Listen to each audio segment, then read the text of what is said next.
monsieur, bonjour. Aujourd'hui, nous sommes à Auffay, une commune de Seine-Maritime située en plein pays de Caux et qui compte 1950 habitants. Si je suis près du monument aux morts, c'est parce que mon premier invité m'y a donné rendez-vous. Bonjour monsieur Desguereaux. Bonjour madame. Expliquez-moi l'histoire de ce monument devant lequel on se trouve. Ah bien, pendant la guerre, il y a eu une anecdote qui a marqué les habitants parce que une nuit, les Allemands, on a dit qu'ils étaient sous, ont accroché un camion sur le monument aux morts et l'ont mis à bas. Pourquoi? Parce qu'ils s'étaient aperçus que le soldat, d'un geste vengeur, écrasait un casque allemand de son fusil. Et le monument a été remonté peu après, mais à condition, ont exigé les Allemands, que l'on fonde le casque et qu'on le transforme en rocher. Après la libération, on a refondu le rocher pour le retransformer en casque. Jacques Desguereaux me conduit maintenant devant la collégiale du village. Il faut lever la tête pour apercevoir les deux personnages, les Jacquemart. Ces Jacquemart l'origine remonte au XVIIe siècle. Ils ont été installés dans cette tourelle qui a été construite, collée au transept. On voit qu'ils portent des noms, j'ai l'impression. Ouzou Bénard et Paquet Civière.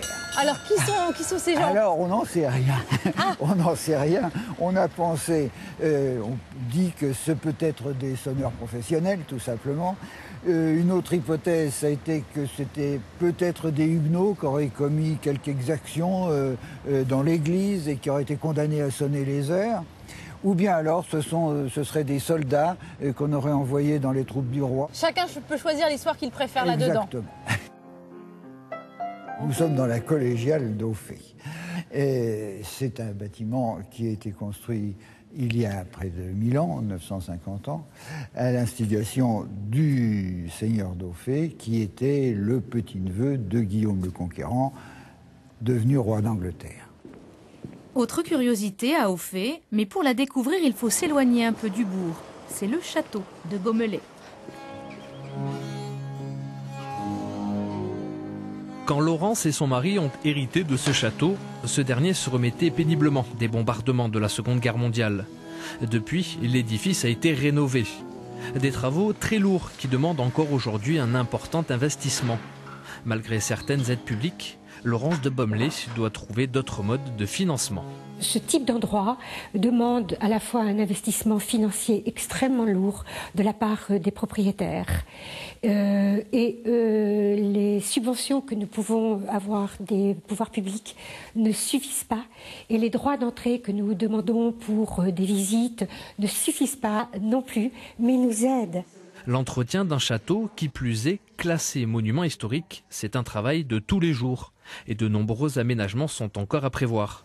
C'est le cas dans cet escalier touché par les bombardements de la Seconde Guerre mondiale. Dans le grand escalier que nous avons refait, et nous sommes exactement à l'endroit où les bombes sont tombées.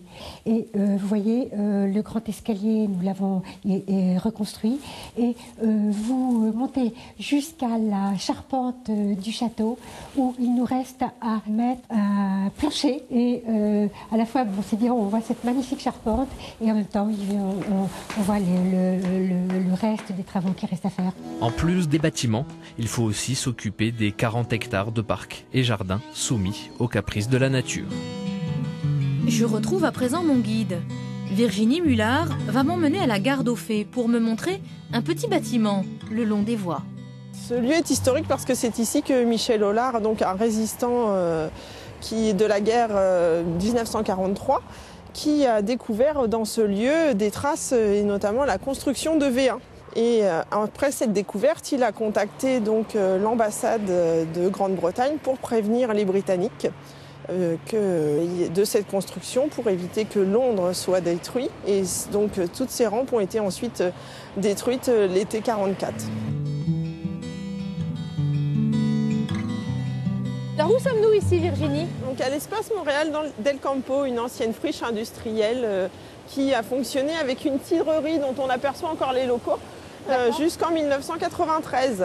Donc ça a maintenant été racheté par la municipalité d'Auffay et pour en faire un lieu de détente et de promenade. D'accord. C'est quoi ce cours d'eau qui est à nos pieds là? La Scie.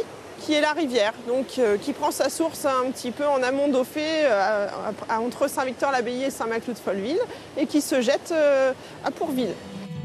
Nous retournons vers la place d'Auffay où se rassemblent au beau jour les passionnés de belles automobiles. Puis je poursuis seul mon chemin. Mon œil est attiré par des voitures anciennes stationnées dans la rue. Alors, est-ce que c'est là le club de Méhari de chevaux? Oui, oui, c'est ici, tout à fait. Ah bah, je vois que Sonnez à la bonne porte. Vous êtes en plein boulot? Oui, oui. Qu'est-ce que vous Frédéric faites, a donné Alors, on est en train de rendez-vous faire à un quelques embrayage adhérents pour sur un le moment Méhari. de mécanique. C'est bon. C'est l'atelier où on explique aux adhérents comment faire des opérations d'entretien sur les véhicules. Tout ce qui peut être embrayage, frein et tout ça. On retape également des véhicules. Les deux véhicules que vous voyez, la Méhari rose et la Méhari verte, ont été reconstruites entièrement dans cette cour. Le club rassemble une soixantaine de membres, chacun possédant une ou plusieurs voitures. Des véhicules très populaires dans les années 70, mais qui aujourd'hui encore suscitent l'intérêt du public. C'est toujours convivial, quoi. Les gens, ils sont toujours en train de nous faire des petits coucous, tout ça. Quand on passe dans une ville, on est toujours accueillis à bras ouverts. Ces voitures ne sont pas des pièces de collection, elles roulent tous les jours. Conduire une de chevaux, c'est aussi un état d'esprit.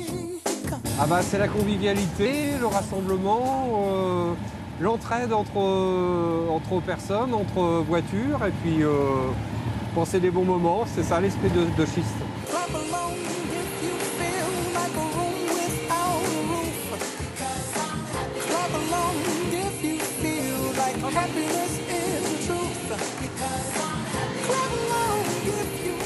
Nous allons poursuivre notre balade au volant de cette Méhari dans Auffay. Je vais vous donner rendez-vous la semaine prochaine pour découvrir un nouveau village de Haute-Normandie.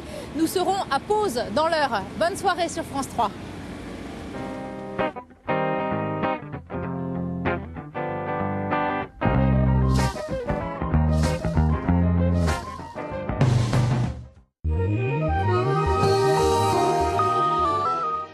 Bonsoir, c'est un temps perturbé qui va s'installer demain. Il se généralisera à l'ensemble des 2 départements haut-normands, avec un vent s'établissant sud à sud-est, entre 10 et 30 km par heure, minimal 1 degré à Évreux et à Forges-les-Eaux et 2 degrés à Rouen.